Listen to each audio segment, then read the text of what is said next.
ॐ श्री गणेशाय नमः। श्री लक्ष्मी अष्टोत्तर शतनाम स्तोत्रम्।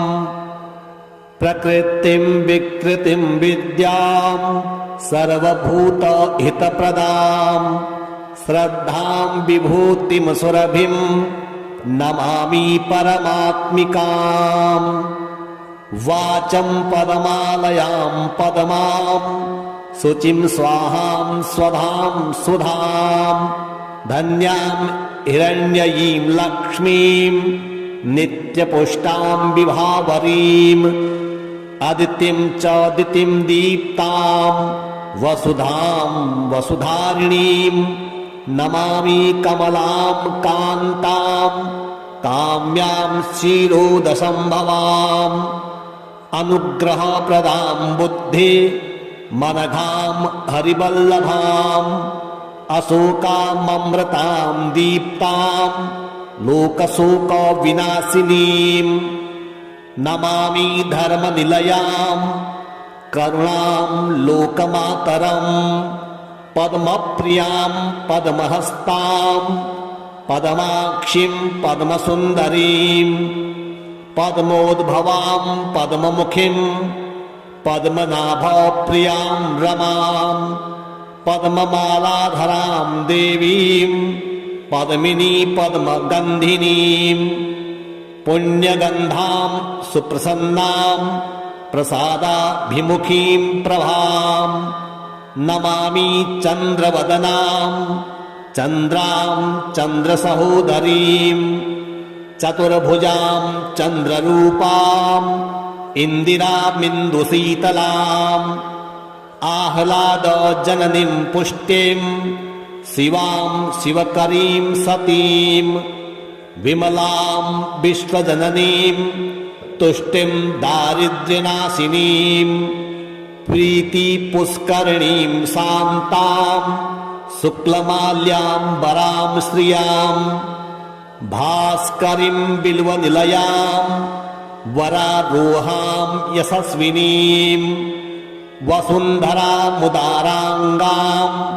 हरिणीं हेममालिनीं धनधान्यकरीं सिद्धिं सदा सौम्यां शुभप्रदां नृपवेशमगतां नन्दां वरलक्ष्मीं वसुप्रदां शुभां हिरण्यप्राकारां समुद्रतनयां जयां नमामि मङ्गलां देवीं विष्णुवक्षस्थलस्थितां विष्णुपत्नीं प्रसन्नाक्षीं नारायणसमाश्रितां दारिद्र्यध्वंसिनीं देवीं सर्वोपद्रववारिणीं नवदुर्गां महाकालीं ब्रह्मविष्णुशिवात्मिकां त्रिकालज्ञानसम्पन्नां नमामि भुवनेश्वरीं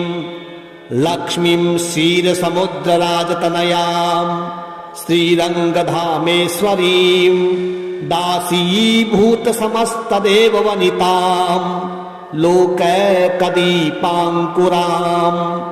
श्रीमन्मन्दकटाक्षलब्धविभवद् ब्रह्मेन्द्रगङ्गाधरां त्वां त्रैलोक्यकुटुम्बिनीं सरसिजां वन्दे मुकुन्दप्रियां मातर्नमामि कमले कमलायताक्षी श्रीविष्णुहृतकमलवासिनि विश्वमातः क्षीरोदजे कमलकोमलगर्भगौरी लक्ष्मी प्रसीद सततं समतां शरण्य त्रिकालं यो जपेत् विद्वान् षण्मासं विजितेन्द्रियः दारिद्र्यध्वंसनं कृत्वा सर्वमाप्नोत यत्नतः देवी नाम सहस्रेषु पुण्यम् अष्टोत्तरं शतं येन श्रियमवाप्नोति कोटिजन्म दरिद्रतः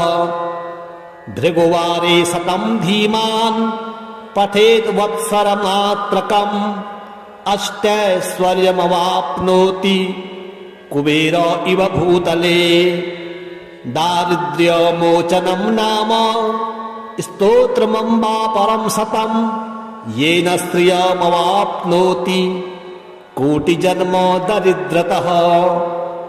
भुक्त्वा तु विपुलान् भोगान् अन्ते सायुज्यमाप्नुयात्। प्रातः काले पठेन् नित्यं सर्वदुःखोपशान्तये। पठन्तो चिन्तयेत् देवीं सर्वाभरणभूषिताम्। प्रकृतिं विकृतिं विद्यां सर्वभूतहितप्रदां, श्रद्धां विभूतिं सुरभिं नमामि परमात्मिकाम्।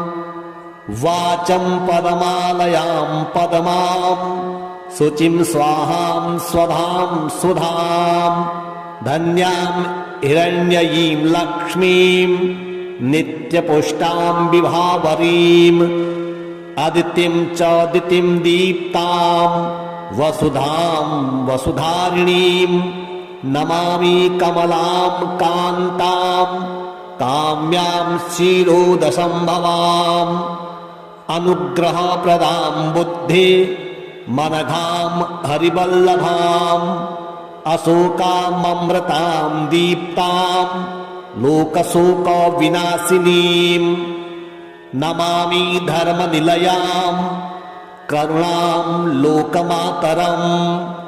पद्मप्रियां पद्महस्तां पद्माक्षीं पद्मसुन्दरीं, पद्मोद्भवां पद्ममुखीं पद्मनाभप्रियां रमां, पद्ममालाधरां देवीं पद्मिनी पद्मगन्धिनीं, पुण्यगन्धां सुप्रसन्नां प्रसादाभिमुखीं प्रभां नमामि चन्द्रवदनां चन्द्रां चन्द्रसहोदरीं, चतुर्भुजां चन्द्ररूपां इन्दिरामिन्दुशीतलाम्, आह्लादजननीं पुष्टिं शिवां शिवकरीं सतीं, विमलां विश्वजननीं तुष्टिं दारिद्र्यनाशिनीं, प्रीतिपुष्करिणीं शान्तां शुक्लमाल्याम्बरां श्रियां, भास्करीं बिल्वनिलयां वरारोहां यशस्विनीं, वसुन्धरामुदाराङ्गां हरिणीं हेममालिनीं, धनधान्यकरीं सिद्धिं सदा सौम्यां शुभप्रदां, नृपवेशमगतां नन्दां वरलक्ष्मीं वसुप्रदां, शुभां हिरण्यप्राकारां समुद्रतनयां जयां नमामि मङ्गलां देवीं विष्णुवक्षस्थलस्थितां, विष्णुपत्नीं प्रसन्नाक्षीं नारायणसमाश्रितां, दारिद्र्यध्वंसिनीं देवीं सर्वोपद्रववारिणीं, नवदुर्गां महाकालीं ब्रह्मविष्णुशिवात्मिकां, त्रिकालज्ञानसम्पन्नां नमामि भुवनेश्वरीं, लक्ष्मीं क्षीरसमुद्रराजतनयां श्रीरङ्गधामेश्वरीं, दासीभूतसमस्तदेववनितां लोकैकदीपाङ्कुरां, श्रीमन्मन्दकटाक्षलब्धविभवद् ब्रह्मेन्द्रगङ्गाधरां, त्वां त्रैलोक्यकुटुम्बिनीं सरसिजां वन्दे मुकुन्दप्रियां। मातर्नमामि कमले कमलायताक्षी, श्रीविष्णुहृतकमलवासिनि विश्वमातः, क्षीरोदजे कमलकोमलगर्भगौरी, लक्ष्मी प्रसीद सततं समतां शरण्य।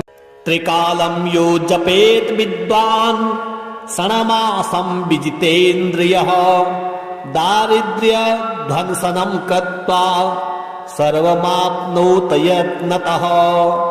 देवी नाम सहस्रेषु पुण्यम् अष्टोत्तरं शतम्।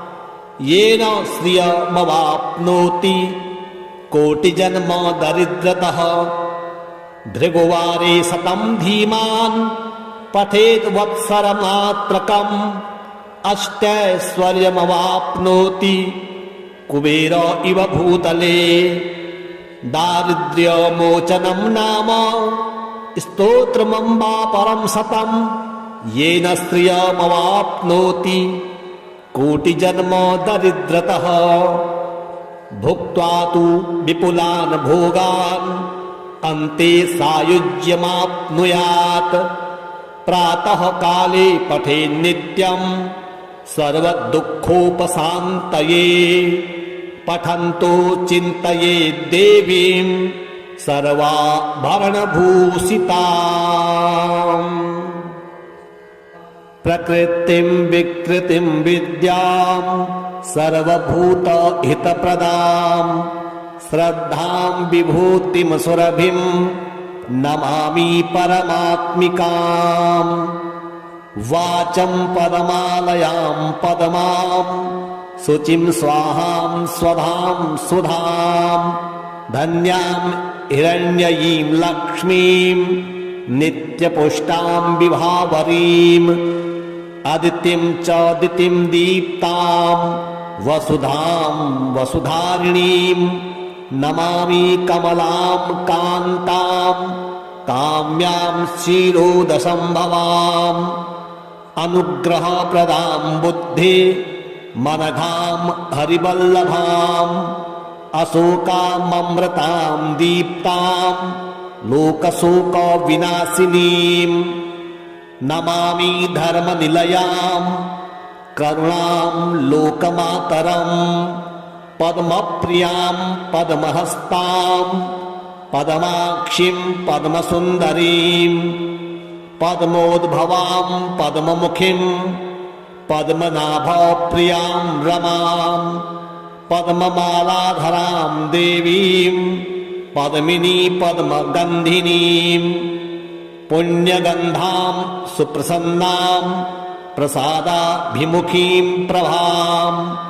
नमामि चन्द्रवदनां चन्द्रां चन्द्रसहोदरीं। चतुर्भुजां चन्द्ररूपां इन्दिरामिन्दुशीतलाम्। आह्लादजननीं पुष्टिं शिवां शिवकरीं सतीं। विमलां विश्वजननीं तुष्टिं दारिद्र्यनाशिनीं। प्रीतिपुष्करिणीं शान्तां शुक्लमाल्याम्बरां श्रियां। भास्करीं बिल्वनिलयां वरारोहां यशस्विनीं। वसुन्धरामुदाराङ्गां हरिणीं हेममालिनीं। धनधान्यकरीं सिद्धिं सदा सौम्यां शुभप्रदां। नृपवेशमगतां नन्दां वरलक्ष्मीं वसुप्रदां। शुभां हिरण्यप्राकारां समुद्रतनयां जयां। नमामि मङ्गलां देवीं विष्णुवक्षस्थलस्थितां। विष्णुपत्नीं प्रसन्नाक्षीं नारायणसमाश्रितां। दारिद्र्यध्वंसिनीं देवीं सर्वोपद्रववारिणीं। नवदुर्गां महाकालीं ब्रह्मविष्णुशिवात्मिकां। त्रिकालज्ञानसम्पन्नां नमामि भुवनेश्वरीं। लक्ष्मीं क्षीरसमुद्रराजतनयां श्रीरङ्गधामेश्वरीं। दासीभूतसमस्तदेववनितां लोकैकदीपाङ्कुरां। श्रीमन्मन्दकटाक्षलब्धविभवद् ब्रह्मेन्द्रगङ्गाधरां। त्वां त्रैलोक्यकुटुम्बिनीं सरसिजां वन्दे मुकुन्दप्रियां। मातर्नमामि कमले कमलायताक्षी श्रीविष्णुहृतकमलवासिनि विश्वमातः क्षीरोदजे कमलकोमलगर्भगौरी लक्ष्मी प्रसीद सततं समतां शरण्य त्रिकालं यो जपेत् विद्वान् षण्मासं विजितेन्द्रियः दारिद्र्यध्वंसनं कृत्वा सर्वमाप्नोत यत्नतः देवी नाम सहस्रेषु पुण्यम् अष्टोत्तरं शतम् येन श्रियमवाप्नोति कोटिजन्म दरिद्रतः भृगुवारे शतं धीमान् पठेत् वत्सरमात्रकम् अष्टैश्वर्यमवाप्नोति कुबेर इव भूतले दारिद्र्यमोचनं नाम स्तोत्रमम्बा परं शतं येन श्रियमवाप्नोति कोटिजन्म दरिद्रतः भुक्त्वा तु विपुलान् भोगान् अन्ते सायुज्यमाप्नुयात् प्रातः काले पठेन् नित्यं सर्वदुःखोपशान्तये पठन्तो चिन्तयेत् देवीं सर्वाभरणभूषिताम्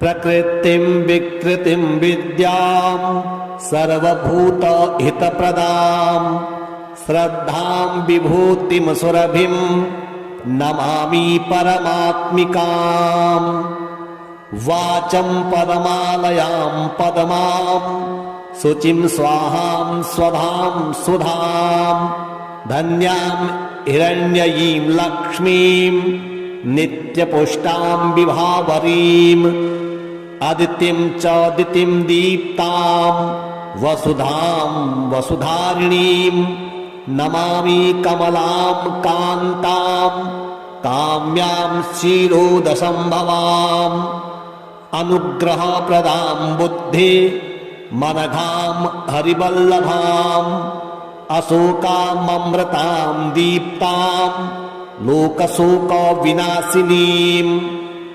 नमामि धर्मनिलयां करुणां लोकमातरम् पद्मप्रियां पद्महस्तां पद्माक्षीं पद्मसुन्दरीं पद्मोद्भवां पद्ममुखीं पद्मनाभप्रियां रमां पद्ममालाधरां देवीं पद्मिनी पद्मगन्धिनीं पुण्यगन्धां सुप्रसन्नां प्रसादाभिमुखीं प्रभां नमामि चन्द्रवदनां चन्द्रां चन्द्रसहोदरीं चतुर्भुजां चन्द्ररूपां इन्दिरामिन्दुशीतलाम् आह्लादजननीं पुष्टिं शिवां शिवकरीं सतीं विमलां विश्वजननीं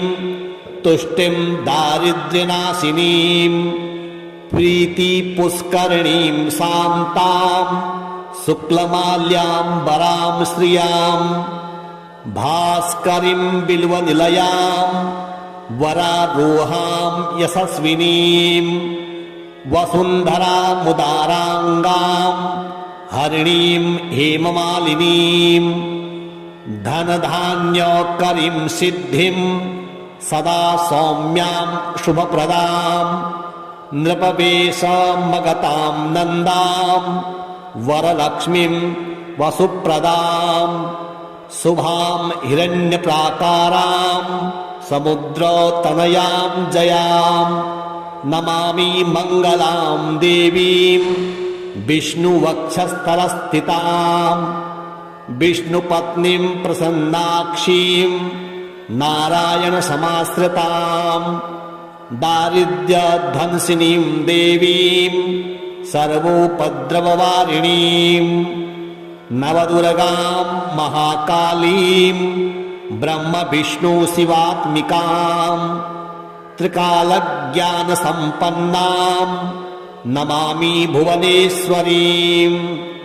लक्ष्मीं क्षीरसमुद्रराजतनयां श्रीरङ्गधामेश्वरीं दासीभूत समस्तदेववनितां लोकैकदीपाङ्कुरां श्रीमन्मन्दकटाक्षलब्धविभवद् ब्रह्मेन्द्र गङ्गाधरां त्वां त्रैलोक्यकुटुम्बिनीं सरसिजां वन्दे मुकुन्दप्रियां मातर्नमामि कमले कमलायताक्षी श्रीविष्णुहृतकमलवासिनि विश्वमातः क्षीरोदजे कमलकोमलगर्भगौरी लक्ष्मी प्रसीद सततं समतां शरण्य त्रिकालं यो जपेत् विद्वान् षण्मासं विजितेन्द्रियः दारिद्र्यध्वंसनं कृत्वा सर्वमाप्नोत यत्नतः देवी नाम सहस्रेषु पुण्यम् अष्टोत्तरं शतं येन श्रियमवाप्नोति कोटिजन्म दरिद्रतः भृगुवारे शतं धीमान् पठेत् वत्सरमात्रकम् अष्टैश्वर्यमवाप्नोति कुबेर इव भूतले दारिद्र्यमोचनं नाम स्तोत्रमम्बा परं शतं येन श्रियमवाप्नोति कोटिजन्म दरिद्रतः भुक्त्वा तु विपुलान् भोगान् अन्ते सायुज्यमाप्नुयात् प्रातः काले पठेन्नित्यं सर्वदुःखोपशान्तये पठन्तो चिन्तयेत् देवीं सर्वाभरणभूषिताम् प्रकृतिं विकृतिं विद्यां सर्वभूतहितप्रदां श्रद्धां विभूतिं सुरभिं नमामि परमात्मिकाम् वाचं पदमालयां पदमां शुचिं स्वाहां स्वधां सुधां धन्यां हिरण्ययीं लक्ष्मीं नित्यपुष्टां विभावरीं अदितिं च दितिं दीप्तां वसुधां वसुधारिणीं नमामि कमलां कान्तां काम्यां क्षीरोदसम्भवाम् अनुग्रहप्रदां बुद्धि मनघां हरिवल्लभाम् अशोकाममृतां दीप्तां लोकशोकविनाशिनीं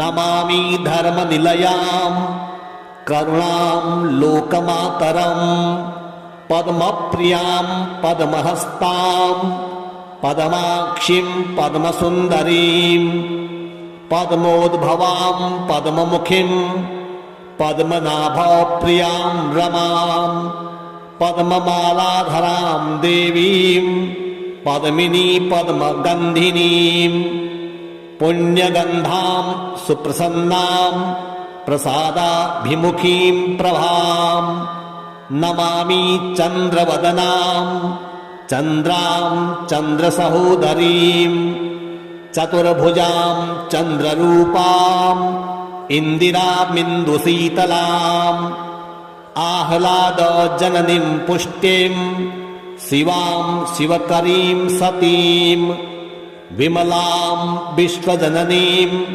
तुष्टिं दारिद्र्यनाशिनीं प्रीतिपुष्करिणीं शान्तां शुक्लमाल्याम्बरां श्रियां भास्करीं बिल्वनिलयां वरारोहां यशस्विनीं वसुन्धरामुदाराङ्गां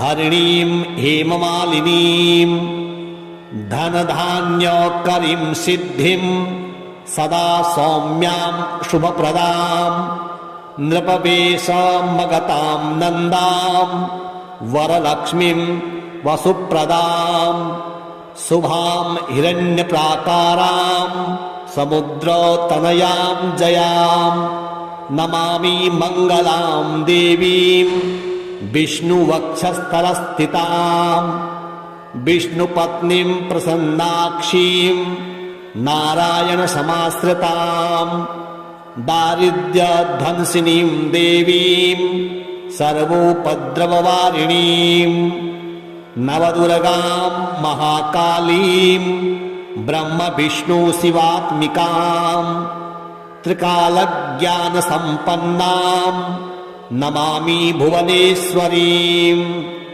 लक्ष्मीं क्षीरसमुद्रराजतनयां श्रीरङ्गधामेश्वरीं दासीभूतसमस्तदेववनितां लोकैकदीपाङ्कुराम् श्रीमन्मन्दकटाक्षलब्धविभवद् ब्रह्मेन्द्रगङ्गाधरां त्वां त्रैलोक्यकुटुम्बिनीं सरसिजां वन्दे मुकुन्दप्रियां मातर्नमामि कमले कमलायताक्षी श्रीविष्णुहृतकमलवासिनि विश्वमातः क्षीरोदजे कमलकोमलगर्भगौरी लक्ष्मी प्रसीद सततं समतां शरण्यं त्रिकालं यो जपेत् विद्वान् षण्मासं विजितेन्द्रियः दारिद्र्यध्वंसनं कृत्वा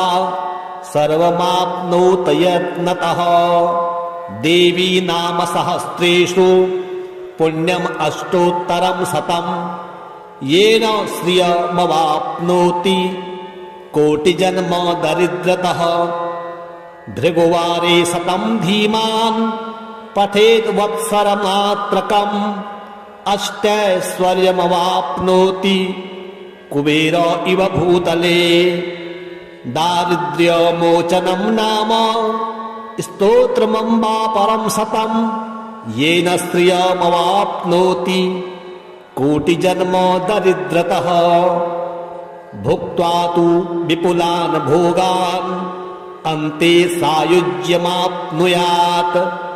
प्रातः काले पठेन् नित्यं सर्वदुःखोपशान्तये पठन्तो चिन्तयेत् देवीं सर्वाभरणभूषिताम्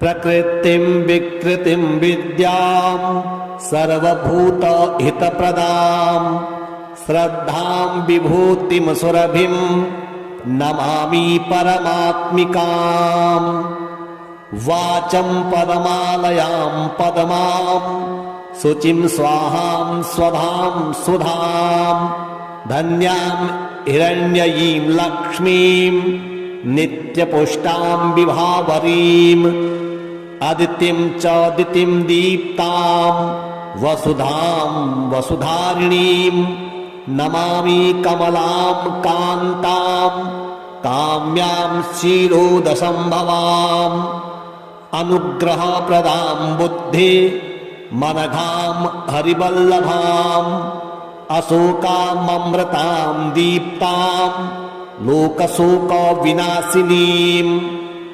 नमामि धर्मनिलयां करुणां लोकमातरम् पद्मप्रियां पद्महस्तां पद्माक्षीं पद्मसुन्दरीं पद्मोद्भवां पद्ममुखीं पद्मनाभप्रियां रमां पद्ममालाधरां देवीं पद्मिनी पद्मगन्धिनीं पुण्यगन्धां सुप्रसन्नां प्रसादाभिमुखीं प्रभां नमामि चन्द्रवदनां चन्द्रां चन्द्रसहोदरीं चतुर्भुजां चन्द्ररूपां इन्दिरामिन्दुशीतलाम्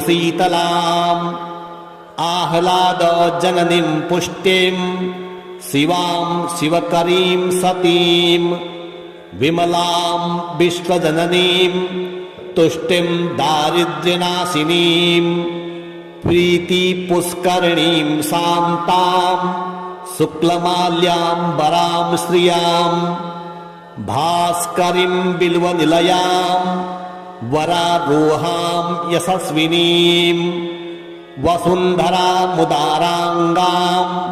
हरिणीं हेममालिनीं धनधान्यकरीं सिद्धिं सदा सौम्यां शुभप्रदां नृपवेशमगतां नन्दां वरलक्ष्मीं वसुप्रदां शुभां हिरण्यप्राकारां समुद्रतनयां जयां नमामि मङ्गलां देवीं विष्णुवक्षस्थलस्थितां विष्णुपत्नीं प्रसन्नाक्षीं नारायणसमाश्रितां दारिद्र्यध्वंसिनीं देवीं सर्वोपद्रववारिणीं नवदुर्गां महाकालीं ब्रह्मविष्णुशिवात्मिकां त्रिकालज्ञानसम्पन्नां नमामि भुवनेश्वरीं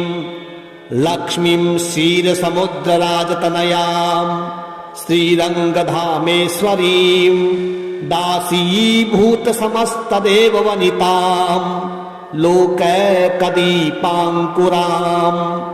श्रीमन्मन्दकटाक्षलब्धविभवद् ब्रह्मेन्द्रगङ्गाधरां त्वां त्रैलोक्यकुटुम्बिनीं सरसिजां वन्दे मुकुन्दप्रियां मातर्नमामि कमले कमलायताक्षी श्रीविष्णुहृतकमलवासिनि विश्वमातः क्षीरोदजे कमलकोमलगर्भगौरी लक्ष्मी प्रसीद सततं समतां शरण्य त्रिकालं यो जपेत् विद्वान् षण्मासं विजितेन्द्रियः दारिद्र्यध्वंसनं कृत्वा सर्वमाप्नोत यत्नतः देवी नाम सहस्रेषु पुण्यम् अष्टोत्तरं शतं येन श्रियमवाप्नोति कोटिजन्म दरिद्रतः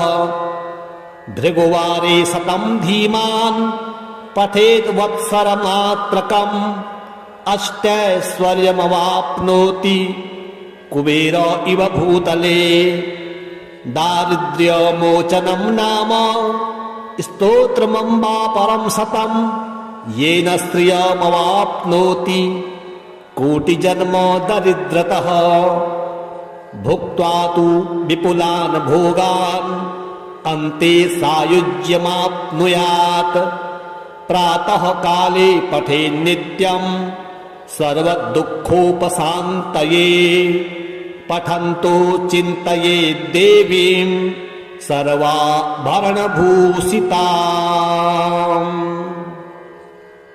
प्रकृतिं विकृतिं विद्यां सर्वभूतहितप्रदां श्रद्धां विभूतिं सुरभिं नमामि परमात्मिकाम् वाचं पदमालयां पदमां शुचिं स्वाहां स्वधां सुधां धन्यां हिरण्ययीं लक्ष्मीं नित्यपुष्टां विभावरीं अदितिं च दितिं दीप्तां वसुधां वसुधारिणीं नमामि कमलां कान्तां काम्यां क्षीरोदसम्भवाम् अनुग्रहप्रदां बुद्धि मनघां हरिवल्लभाम् अशोकाममृतां दीप्तां लोकशोकविनाशिनीं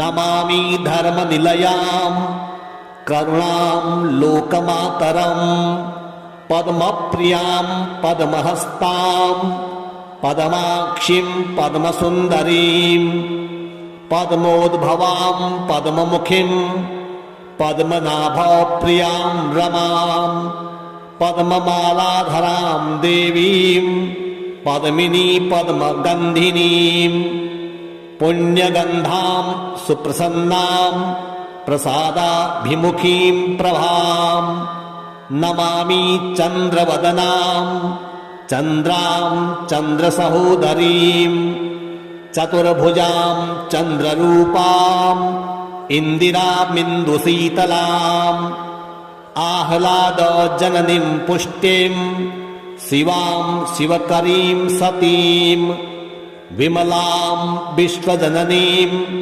तुष्टिं दारिद्र्यनाशिनीं प्रीतिपुष्करिणीं शान्तां शुक्लमाल्याम्बरां श्रियां भास्करीं बिल्वनिलयां वरारोहां यशस्विनीं वसुन्धरामुदाराङ्गां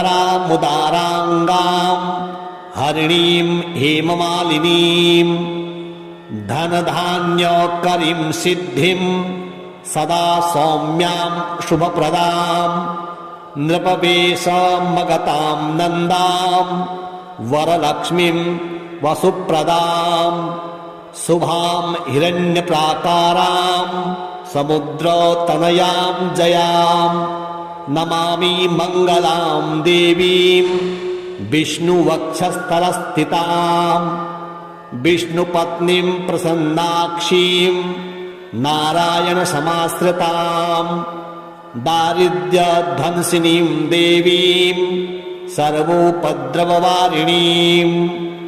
नवदुर्गां महाकालीं ब्रह्मविष्णुशिवात्मिकां त्रिकालज्ञानसम्पन्नां नमामि भुवनेश्वरीं लक्ष्मीं क्षीरसमुद्रराजतनयां श्रीरङ्गधामेश्वरीं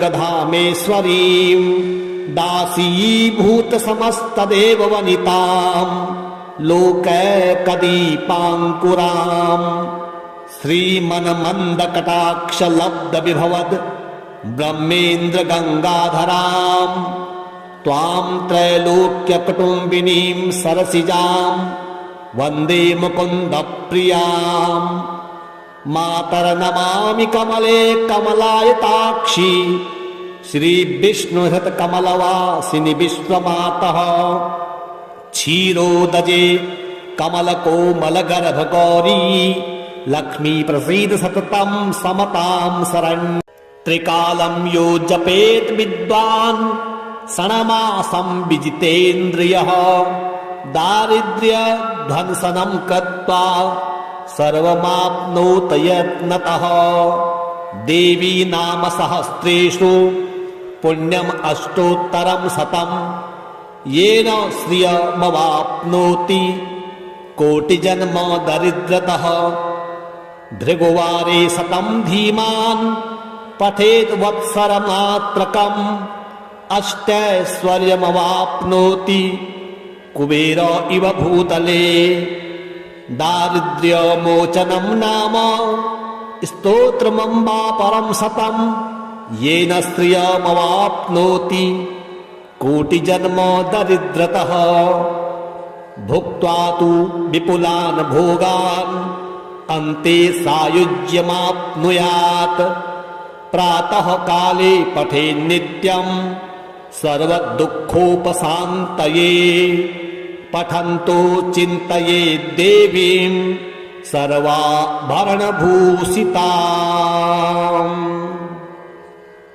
प्रकृतिं विकृतिं विद्यां सर्वभूतहितप्रदां श्रद्धां विभूतिं सुरभिं नमामि परमात्मिकां वाचं पदमालयां पद्मां शुचिं स्वाहां स्वधां सुधां धन्यां हिरण्ययीं लक्ष्मीं नित्यपुष्टां विभावरीं अदितिं च दितिं दीप्तां वसुधां वसुधारिणीं नमामि कमलां कान्तां काम्यां क्षीरोदसम्भवाम् अनुग्रहप्रदां बुद्धि मनघां हरिवल्लभाम् अशोकाममृतां दीप्तां लोकशोकविनाशिनीं नमामि धर्मनिलयां करुणां लोकमातरं पद्मप्रियां पद्महस्तां पद्माक्षीं पद्मसुन्दरीं पद्मोद्भवां पद्ममुखीं पद्मनाभप्रियां रमां पद्ममालाधरां देवीं पद्मिनी पद्मगन्धिनीं पुण्यगन्धां सुप्रसन्नां प्रसादाभिमुखीं प्रभां नमामि चन्द्रवदनां चन्द्रां चन्द्रसहोदरीं चतुर्भुजां चन्द्ररूपां इन्दिरामिन्दुशीतलाम् आह्लादजननीं पुष्टिं शिवां शिवकरीं सतीं विमलां विश्वजननीं तुष्टिं दारिद्र्यनाशिनीं प्रीतिपुष्करिणीं शान्तां शुक्लमाल्याम्बरां श्रियां भास्करीं बिल्वनिलयां वरारोहां यशस्विनीं वसुन्धरामुदाराङ्गां हरिणीं हेममालिनीं धनधान्यकरीं सिद्धिं सदा सौम्यां शुभप्रदां नृपवेशमगतां नन्दां वरलक्ष्मीं वसुप्रदां शुभां हिरण्यप्राकारां समुद्रतनयां जयां नमामि मङ्गलां देवीं विष्णुवक्षस्थलस्थितां विष्णुपत्नीं प्रसन्नाक्षीं नारायणसमाश्रितां दारिद्र्यध्वंसिनीं देवीं सर्वोपद्रववारिणीं नवदुर्गां महाकालीं ब्रह्मविष्णुशिवात्मिकां त्रिकालज्ञानसम्पन्नां नमामि भुवनेश्वरीं लक्ष्मीं क्षीरसमुद्रराजतनयां श्रीरङ्गधामेश्वरीं दासीभूतसमस्तदेववनितां लोकैकदीपाङ्कुरां श्रीमन्मन्दकटाक्षलब्धविभवद् ब्रह्मेन्द्रगङ्गाधरां त्वां त्रैलोक्यकुटुम्बिनीं सरसिजां वन्दे मुकुन्दप्रियां मातर्नमामि कमले कमलायताक्षी श्रीविष्णुहृतकमलवासिनि विश्वमातः क्षीरोदजे कमलकोमलगर्भगौरी लक्ष्मी प्रसीद सततं समतां शरण्य त्रिकालं यो जपेत् विद्वान् षण्मासं विजितेन्द्रियः दारिद्र्यध्वंसनं कृत्वा सर्वमाप्नोत यत्नतः देवी नाम सहस्रेषु पुण्यम् अष्टोत्तरं शतं येन श्रियमवाप्नोति कोटिजन्म दरिद्रतः भृगुवारे शतं धीमान् पठेत् वत्सरमात्रकम् अष्टैश्वर्यमवाप्नोति कुबेर इव भूतले दारिद्र्यमोचनं नाम स्तोत्रमम्बा परं शतं येन श्रियमवाप्नोति कोटिजन्म दरिद्रतः भुक्त्वा तु विपुलान् भोगान् अन्ते सायुज्यमाप्नुयात् प्रातः काले पठेन्नित्यं सर्वदुःखोपशान्तये पठन्तो चिन्तयेत् देवीं सर्वाभरणभूषिताम् प्रकृतिं विकृतिं विद्यां सर्वभूतहितप्रदां श्रद्धां विभूतिं सुरभिं नमामि परमात्मिकाम् वाचं पदमालयां पदमां शुचिं स्वाहां स्वधां सुधां धन्यां हिरण्ययीं लक्ष्मीं नित्यपुष्टां विभावरीं अदितिं च दितिं दीप्तां वसुधां वसुधारिणीं नमामि कमलां कान्तां काम्यां क्षीरोदसम्भवाम् अनुग्रहप्रदां बुद्धि मनघां हरिवल्लभाम् अशोकाममृतां दीप्तां लोकशोकविनाशिनीं नमामि धर्मनिलयां करुणां लोकमातरम् पद्मप्रियां पद्महस्तां पद्माक्षीं पद्मसुन्दरीं पद्मोद्भवां पद्ममुखीं पद्मनाभप्रियां रमां पद्ममालाधरां देवीं पद्मिनी पद्मगन्धिनीं पुण्यगन्धां सुप्रसन्नां प्रसादाभिमुखीं प्रभां नमामि चन्द्रवदनां चन्द्रां चन्द्रसहोदरीं चतुर्भुजां चन्द्ररूपां इन्दिरामिन्दुशीतलाम् आह्लादजननीं पुष्टिं शिवां शिवकरीं सतीं विमलां विश्वजननीं तुष्टिं दारिद्र्यनाशिनीं प्रीतिपुष्करिणीं शान्तां शुक्लमाल्याम्बरां श्रियां भास्करीं बिल्वनिलयां वरारोहां यशस्विनीं वसुन्धरामुदाराङ्गां हरिणीं हेममालिनीं धनधान्यकरीं सिद्धिं सदा सौम्यां शुभप्रदां नृपवेशमगतां नन्दां वरलक्ष्मीं वसुप्रदां शुभां हिरण्यप्राकारां समुद्रतनयां जयां नमामि मङ्गलां देवीं विष्णुवक्षस्थलस्थितां विष्णुपत्नीं प्रसन्नाक्षीं नारायणसमाश्रितां दारिद्र्यध्वंसिनीं देवीं सर्वोपद्रववारिणीं नवदुर्गां महाकालीं ब्रह्मविष्णुशिवात्मिकां त्रिकालज्ञानसम्पन्नां नमामि भुवनेश्वरीं लक्ष्मीं क्षीरसमुद्रराजतनयां श्रीरङ्गधामेश्वरीं दासीभूतसमस्तदेववनितां लोकैकदीपाङ्कुरां